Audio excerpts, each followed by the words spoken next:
जय हिंद साथियों, अभी हम लोग उपस्थित हैं एग्जाम टूर चैनल पर। जैसा कि आप देख रहे हैं टेस्ट सीरीज 05 यानी कि ये बीएसएससी सीजीएल के लिए इसमें 75 क्वेश्चन आपको मिलेंगे। हिस्ट्री, ज्योग्राफी, पॉलिटी, इकोनॉमिक्स और साइंस से, करेंट अफेयर बिहार से, संपूर्ण यानी आपका सिलेबस से 75 यानी कि 50% क्वेश्चन यहाँ से आपको मिलेंगे। कहने का अर्थ हुआ कि ये 50% क्वेश्चन आप देख लें और आपका जो एक सेट होता है मैथ्स रीजनिंग का, वह 75 पूछा जाता है। तो ये क्वेश्चन बहुत महत्वपूर्ण है आप सबके लिए। डेली 2 क्यूज डाला जाता है, ये सेट प्रैक्टिस करके। ये रुक्मिणी प्रकाशन का बुक है, इसका प्रतिदिन 2 डाला जाता है, एक सुबह 9 से 10 के बीच में और एक रात में 11 बजे के बाद। तो आप लोग देख लेंगे, आप सबके लिए बहुत उपयोगी होगा। चलिए सबसे पहले बता दें, बच्चे बीएसएससी सीजीएल के लेकर एग्जाम डेट को लगातार अपडेट मांग रहे हैं। तो वैसे विद्यार्थी को मैं बता दूं कि देखिए, मैं प्रतिदिन जो अपडेट डालता था वह दिन भर जो आयोग में और अगल बगल जो हलचल चलती थी, जो चर्चाएं होती थी, उसको लेकर मैं डालता था। लेकिन कुछ व्यक्ति को, 2-4-5 व्यक्ति को वह चीज़ अच्छा नहीं लगता था, जिसके कारण मैं सोचा कि इस कमेंट से अच्छा है कि इसको पोस्टपोन कर दिया जाए। उस टाइप का वीडियो नहीं डाला जाएगा जब तक कि कोई आयोग से एथेंटिक नोटिस ना आए। आयोग में जो चर्चाएँ होती थी वही मैं डालता था, सभी को अच्छा लगता था। लेकिन कुछ लोग थे जिनको पता ना, कुछ लोग प्रोत्साहन कर रहे थे या बता रहे थे या समझा रहे थे कि ऐसा कमेंट करो, वैसा कमेंट करते थे। स्टूडेंट तो ऐसा कमेंट नहीं कर सकते हैं, चूँकि स्टूडेंट समझते हैं, उनको समझना भी चाहिए कि आपके हित के लिए कोई काम करें। यदि एक कदम चले तो आप लोग पीछे न हटें, आप उनके साथ चलें। लेकिन कोई बात नहीं, चलिए आगे आते हैं। आप सबके लिए मैं आजीवन प्रयास करूंगा, जब तक मैं हूं तब तक आप सबके लिए प्रयास करता रहूंगा। चाहे इसमें कोई कितना भी मेरा विरोध करें, गलत करें, मैं पीछे नहीं हटने वाला नहीं हूं। चलिए देखें, आप देखेंगे भारतीय मूल के अटॉर्नी अरुण सुब्रमण्यम को किस देश में जिला न्यायाधीश के रूप में नियुक्त किया गया, यानी कि जिला न्यायाधीश के लिए नामित किया गया। ये करंट अफेयर का क्वेश्चन है, बहुत महत्वपूर्ण है, आप सब जानते हैं। तो ये अमेरिका में किया गया। चलिए आगे बढ़ते हैं, अगला प्रश्न देखते हैं।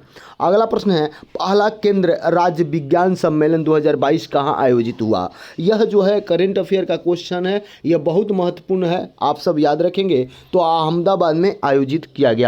नेक्स्ट प्रश्न है, प्रश्न ये है, सोफिया बुल्गारिया में संपन्न अंडर 20 विश्व कुश्ती चैंपियनशिप 2022 में कौन स्वर्ण पदक जीतने वाली पहली भारतीय महिला बन गई।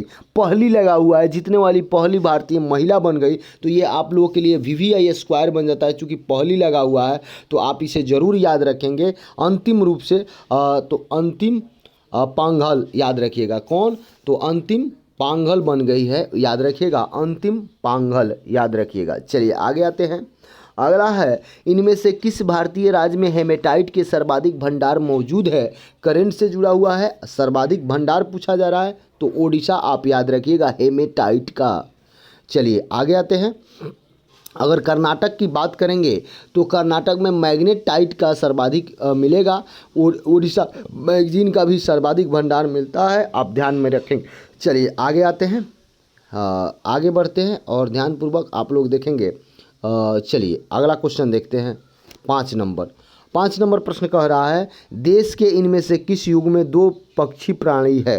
देशों के इसमें से किस युग में 2 पक्षी प्राणी है, ये आपसे पूछा गया है के बारे में। तो आप देखते हैं, चीन और दक्षिण कोरिया गलत है, श्रीलंका और भूटान गलत है, भारत और पाकिस्तान गलत है, संयुक्त राज्य अमेरिका, यूनाइटेड किंगडम, यानी कि ये डी नंबर आंसर सही है, आप याद रखेंगे। अगला है 6 नंबर प्रश्न में क्या कह रहा है, 20वीं शताब्दी के पहले दशक के दौरान किस संस्थान का भारतीय राष्ट्रवाद का तंत्रिका केंद्र बना। तो आप बताएं। सबसे पहले बता दें, आपको लगेगा कि स्लो चल रहा है तो उसको 2 में करके आप सुन सकते हैं। यदि लगेगा कि नहीं थोड़ा सा और फास्ट किया जाए तो आप बढ़ा सकते हैं। तो 6 नंबर प्रश्न का आंसर हो जाएगा, बंगाल में ये हुआ था, 20वीं शताब्दी, आप याद रखेंगे। 7 में है, निम्नलिखित में से कौन सा प्राचीन अधिमहाद्वीप गोंडवाना लैंड का हिस्सा नहीं था। ये पूछा जा रहा है, गोंडवाना लैंड का हिस्सा नहीं था, तो फ्रांस नहीं था, बाकी था। चलिए आगे बढ़ते हैं। नेत्र कह रहा है, नेत्र क्या है, इसके बारे में पूछा जा रहा है। नेत्र क्या है, इसके बारे में आपसे पूछा जा रहा है। तो नेत्र जो है एक मानव रहित विमान है, मानव रहित विमान है। नेत्र विमान एक हल्का निगरानी एवं टोहरी विमान है। निशांत एक मानव रहित यान खुफिया जानकारी एवं क्षति का आकलन करने वाला विमान है। निशांत पूछा जाएगा तो आप जानते हैं निशांत भी पूछा जा सकता है, तो एक मानव रहित ये भी यान है, लेकिन ये खुफिया जानकारी एवं क्षति का आकलन करने वाला विमान है, लेकिन नेत्र आपका मानव रहित विमान है। चलिए याद रखिएगा। अगला है संत कबीर सम्मान किस क्षेत्र में दिया जाता है? संत कबीर सम्मान किस क्षेत्र में दिया जाता है? तो बुनाई के क्षेत्र में दिया जाता है, बुनकरों लोगों को। 4 साल के लिए निरंतर सबसे शानदार और उत्कृष्ट प्रदर्शन के लिए राष्ट्रीय खेल पुरस्कार डैश है। खेल पुरस्कार का नाम आपसे पूछा जा रहा है, तो खेल रत्न अब पुरस्कार ये हो गया है। चलिए आगे आते हैं। अगला प्रश्न आप लोग देखेंगे। चूँकि डिस्कशन मैं नहीं करा पाता हूँ, बहुत समय लग जाएगा, फिर भी मैं प्रयास करूँगा कि डिस्कशन कल से इस पर सुबह शाम वाला जो वीडियो होगा वो। मेक इन चाइना भारतीय पुस्तक के लेखक कौन है? Made in China, made in China पुस्तक के लेखक कौन है? तो मेड इन चाइना पुस्तक के लेखक परिंदा जोशी हैं। परिंदा जोशी याद रखिएगा, आप इनको याद रखेंगे। दक्षिणी सूडान की राजधानी कौन है? आप बताइए। तो दक्षिणी सूडान की राजधानी जुबा है। दक्षिणी सूडान की राजधानी जुबा है। वाटर पोलो में प्रत्येक पक्ष के खिलाड़ियों की संख्या कितनी है? पोलो नहीं पूछा जा रहा है, वाटर पोलो आपसे पूछा गया है, तो वाटर पोलो में 7 होता है, याद रखेंगे। संगुलू समिति जिसने 2011 में रिपोर्ट प्रस्तुत किया किससे संबंधित है?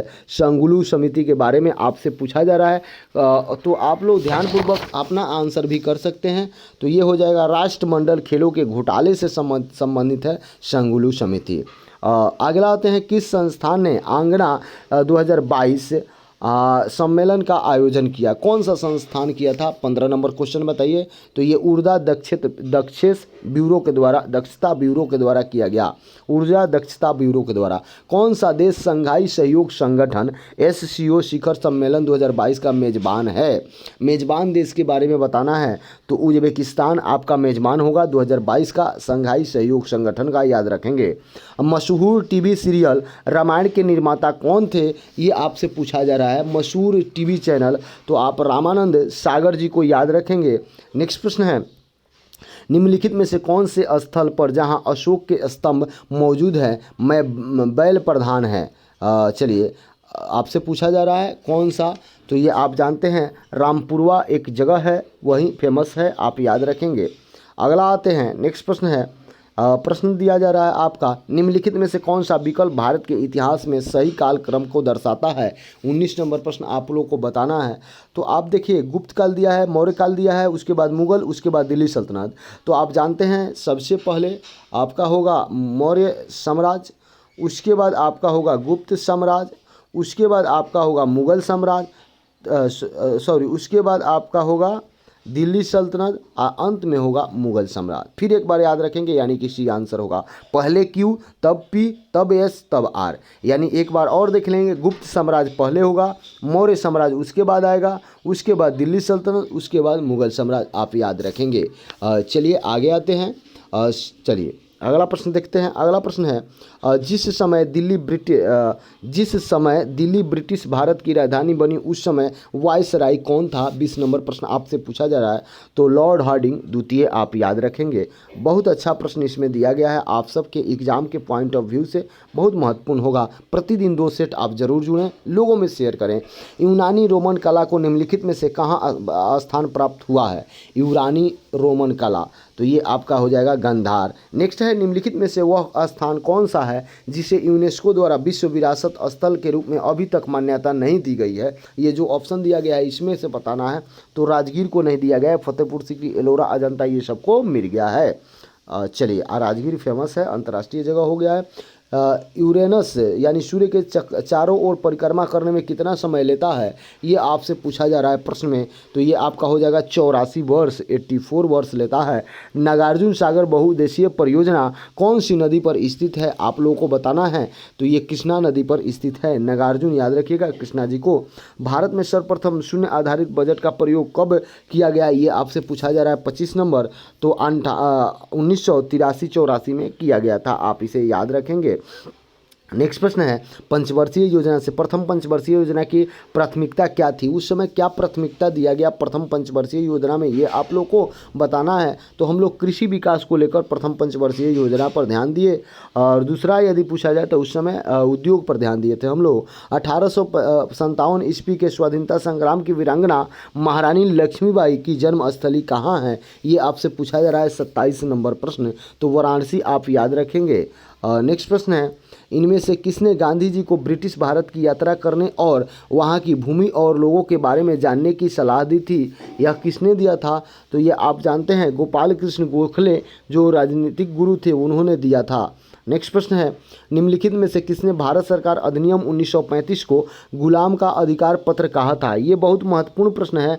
1935 को, चूँकि हूबहू इसमें 80% 75% आपके संविधान में इसी से मिल जाएंगे। भारत सरकार अधिनियम 1935 भारत से देखिए इसको किसने कहा था कि यह गुलामी का अधिकार पत्र है। 29 नंबर प्रश्न बताइए। तो जवाहरलाल नेहरू ने कहा था ये गुलामी का अधिकार पत्र है। नेक्स्ट प्रश्न आप आते हैं, बक्सर की प्रसिद्ध लड़ाई कब हुई थी? आप जानते हैं बक्सर से क्वेश्चन आप सबके लिए फेमस हो जाएगा, क्योंकि अभी वर्तमान समय में बिहार में बक्सर चर्चा में है, चर्चा का केंद्र बना हुआ है, वहाँ सम्मेलन हो रहा है उसको लेकर। तो आप ध्यान में देंगे और याद रखेंगे 22 अक्टूबर 1764, डेट वाइज याद रखेंगे, डेट वाइज अब पूछा जा रहा है, यानी 22 अक्टूबर 1764 बक्सर का युद्ध हुआ था। भारत का मसालों का उर्वरक क्षेत्र कौन सा है? 31 नंबर प्रश्न बताइए। तो ये केरल हो जाएगा, सभी लोग जानते हैं। भारतीय संविधान में नागरिकता का प्रावधान कब लागू किया गया, ये आपसे पूछा जा रहा है। तो 1949 में ही लागू कर दिया गया था। चलिए आगे आते हैं। 75 प्रश्न होता है, ये 75 प्रश्न बहुत अहम होगा आपके एग्जाम के पॉइंट ऑफ व्यू से। आप डेली देखें। भारत में बाहरी आक्रमण अथवा सशस्त्र विद्रोह के कारण भारत के राष्ट्रपति द्वारा राष्ट्रीय आपात की घोषणा किसके अंतर्गत की जाती है, यानी किस अनुच्छेद के अंतर्गत की जाती है? तो आप जानते हैं अनुच्छेद 352 के अंतर्गत किया जाता है। नेक्स्ट है, पंचायत समिति के सदस्य कौन है, ये आपको बताना है। पंचायत समिति के सदस्य तो प्रत्यक्ष रूप से जनता द्वारा निर्वाचित किए जाते हैं। यह पंचायत समिति के सदस्य, जिसको आप लोग बीडीसी बोलते हैं गांव में, उन्हें याद रखिएगा। चीन में गृह युद्ध कब शुरू हुआ था, ये आपसे पूछा जा रहा है। तो चीन में गृह युद्ध 1928 में शुरू हुआ था। नेक्स्ट प्रश्न है, बंगाल की आधिकारिक भाषा क्या है? बांग्लादेश की आधिकारिक भाषा क्या है? बांग्लादेश की आधिकारिक भाषा आपसे पूछा जा रहा है, तो ये बांग्ला है। नेक्स्ट है, बेलारूस की राजधानी क्या है? बेलारूस की राजधानी क्या है, ये आपसे पूछा जा रहा है। देश राजधानी से एक प्रश्न रहेंगे तो मिन्स्क हो जाएगा, मिन्स्क याद रखिएगा, बेलारूस की राजधानी मिन्स्क। नेक्स्ट प्रश्न है, प्राचीन ब्राह्मी लिपि को पढ़ने वाला प्रथम व्यक्ति कौन है, ये आपसे पूछा जा रहा है। 38 नंबर प्रश्न, तो ये जेम्स प्रिंसेप याद रखिएगा, ये आपका सही आंसर होगा। 39 में आते हैं, ग्राम पंचायत के आय का स्रोत निम्न में से कौन सा है, ये आपसे पूछा जा रहा है। तो मेला एवं बाजार कर गाँव के आय का मुख्य स्रोत होता है। ग्राम पंचायत द्वारा निम्नलिखित कर वसूली जाती है, पशुओं की रजिस्ट्री फी, दूध उत्पादन पर कर, वाहन कर, पशुओं पर कर, मनोरंजन कर, ये सब लिया जाता है। नेक्स्ट आते हैं आपसे, पंचायती राज से भी एक प्रश्न रहेंगे। पंचायती राज का मुख्य उद्देश्य क्या है, ये आपसे पूछा जा रहा है। तो इसका लोगों को विकास उन्मुख प्रशासन की भागीदारी का योग्यता बढ़ाना, उसमें देना। नेक्स्ट है, किस पंचवर्षीय योजना के दौरान आपातकाल लगाया गया था, नए चुनाव हुए थे और जनता पार्टी की सरकार बनी थी? ये पंचवर्षीय योजना के बारे में पूछा जा रहा है। तो आप जानते हैं 41 नंबर प्रश्न का आंसर होगा, 5वीं पंचवर्षीय योजना के दौरान आपात लगाया गया था, उस समय चुनाव हुआ और जनता पार्टी की सरकार बनी। नेक्स्ट है, मिलान करना है। सार्वजनिक वितरण प्रणाली, अन्नपूर्णा योजना, काम के बदले अनाज और लक्षित सार्वजनिक वितरण प्रणाली। देखिए ये बहुत महत्वपूर्ण प्रश्न है, वीवीआई कर लेंगे, ये आपसे पूछा जाता है। तो हम आपसे बता दें इसका आंसर क्या होगा। सार्वजनिक वितरण प्रणाली 1992 में शुरू हुआ, यानी कि पहला का पहला हो जाएगा। नेक्स्ट है, अन्नपूर्णा योजना, तो ये आपका 2000 में शुरू हुआ, ये याद रखेंगे। काम के बदले अनाज योजना, ये 1977 में शुरू हुआ था। लक्षित सार्वजनिक वितरण प्रणाली 1997 में शुरू हुआ था, यानी कि आपका बी नंबर आंसर सही हो जाएगा। नेक्स्ट प्रश्न आते हैं। तो आप लोग यदि चैनल पर नए हैं तो चैनल को ज़रूर सब्सक्राइब करें, लोगों में शेयर करें। अगला प्रश्न है पंचायती राज की अन्य संस्थाओं की तरह ग्राम पंचायत के लिए भी अनुदान का प्रावधान कौन संस्था करता है? किस संस्था के द्वारा अनुदान इनको लोगों को मिलता है? तो राज्य वित्त आयोग के द्वारा मिलता है। नेक्स्ट प्रश्न है लोकतांत्रिक पूंजीवादी यानी कि आप देखते हैं डेमोक्रेटिक कैपिटलिस्ट पर विश्वेश्वरैया योजना से यानी कि सर्वविश्वरैया योजना से प्रभावित रहा, यह किस देश से प्रभावित है? लोकतांत्रिक पूंजीवाद के बारे में पूछा जा रहा है। 44 नंबर प्रश्न, तो ये अमेरिका से प्रभावित है। आगे आते हैं और देखते हैं मृगनयनी का महल कहाँ स्थित है? बहुत बार पूछा गया है मृगनयनी की महल, तो ये आपका ग्वालियर हो जाएगा। बिहार के अन्य एग्जाम में कई एक बार पूछे गए हैं। प्रधानमंत्री उज्ज्वला योजना का शुभारंभ कब हुआ? 46 नंबर प्रश्न पूछा जा रहा है, चूँकि महिलाओं से जुड़ी है। 1 मई 2016 को यह हुआ था। मथुरा लोक नृत्य इनमें से किस राज्य में प्रचलित है? 47 पूछा जा रहा है, तो मथुरा तेलंगाना राज्य में प्रचलित है, आप याद रखेंगे तेलंगाना, मथुरा तेलंगाना। संसद की प्रकलन समिति है, कैसी समिति है? 48 पूछा जा रहा है, तो ये एक अस्थाई समिति है, आप इसे याद रखेंगे। नामदफा बाघ अभयारण्य किस राज्य में स्थित है? आप बताएं। तो नामदफा की चर्चा करेंगे तो हम लोग अरुणाचल प्रदेश को याद रखेंगे। दक्षिण भारत की सर्वोच्च चोटी कौन है? तो आप बताइए। दक्षिण भारत की सर्वोच्च चोटी आपसे पूछा जा रहा है, तो अनाई मुंडी आपका हो जाएगा। नेक्स्ट आते हैं 51 नंबर प्रश्न में।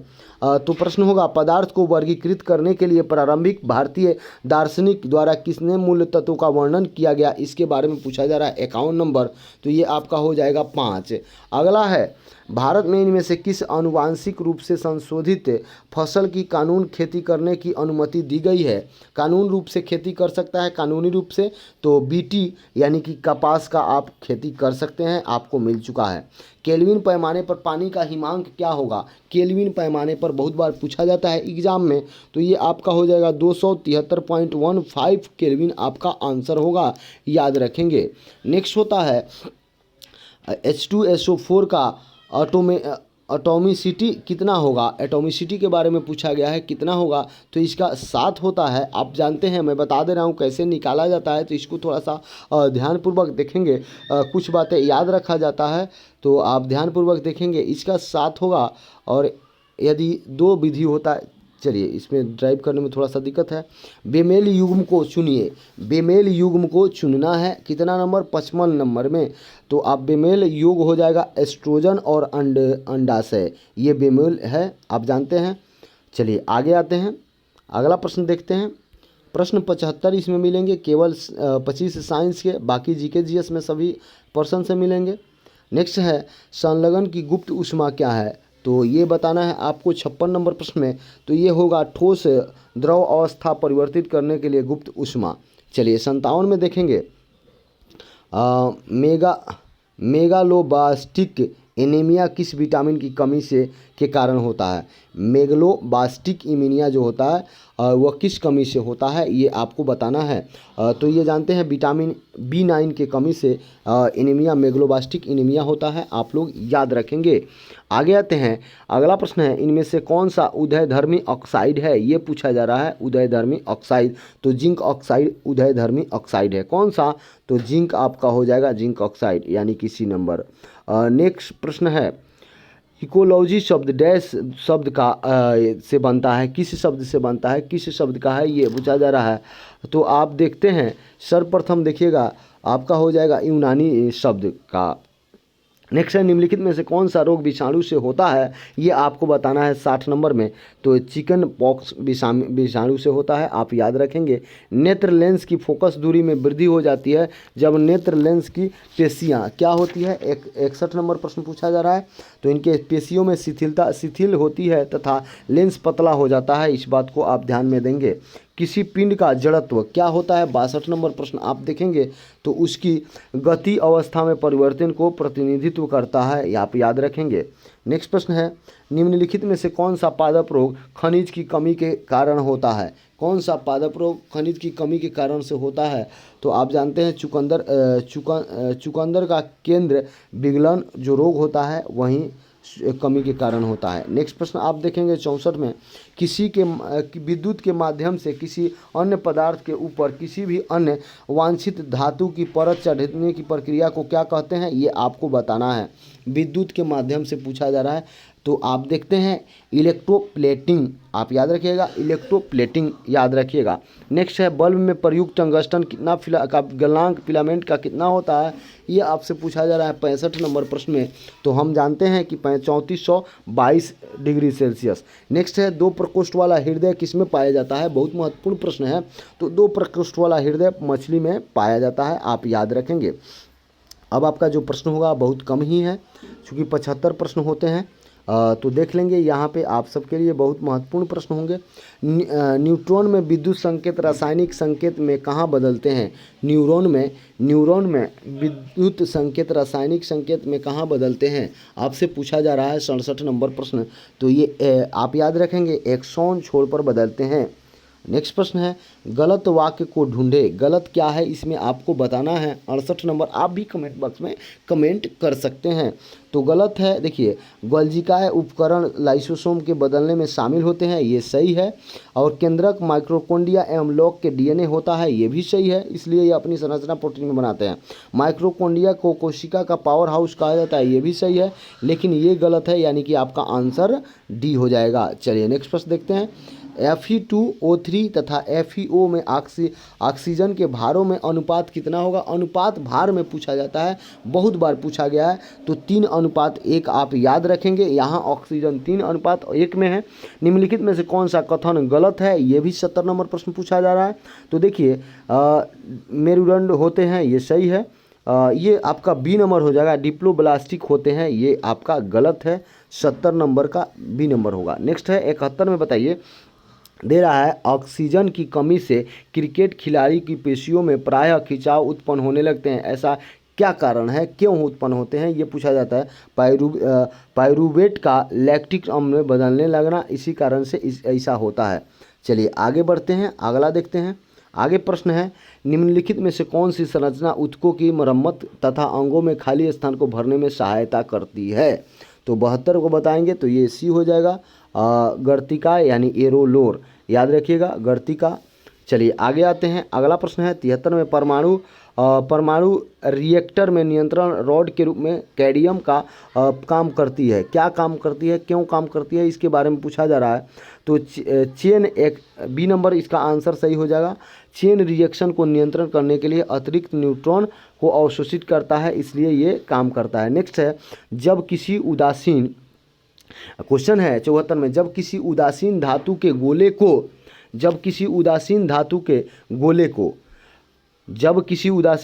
गोले को धनात्मक रूप से आवेशित कांच की छड़ के संपर्क में आवेशित किया जाए तो यह गोला क्या होगा, इलेक्ट्रॉन गंवा देगा, यानी कि इलेक्ट्रॉन को गंवा देगा। 74 नंबर प्रश्न है। 75 में पूछ रहा है प्रतिरोध का एसआई मात्रक, तो ओम होता है। और ये 75 क्वेश्चन था। यदि आपको अच्छा लगे तो इस चैनल को सब्सक्राइब करें और दोनों टाइम इस वीडियो को जरूर देखें। सुबह में डाला जाता है और रात में भी डाला जाता है। जय हिंद, जय भारत, जय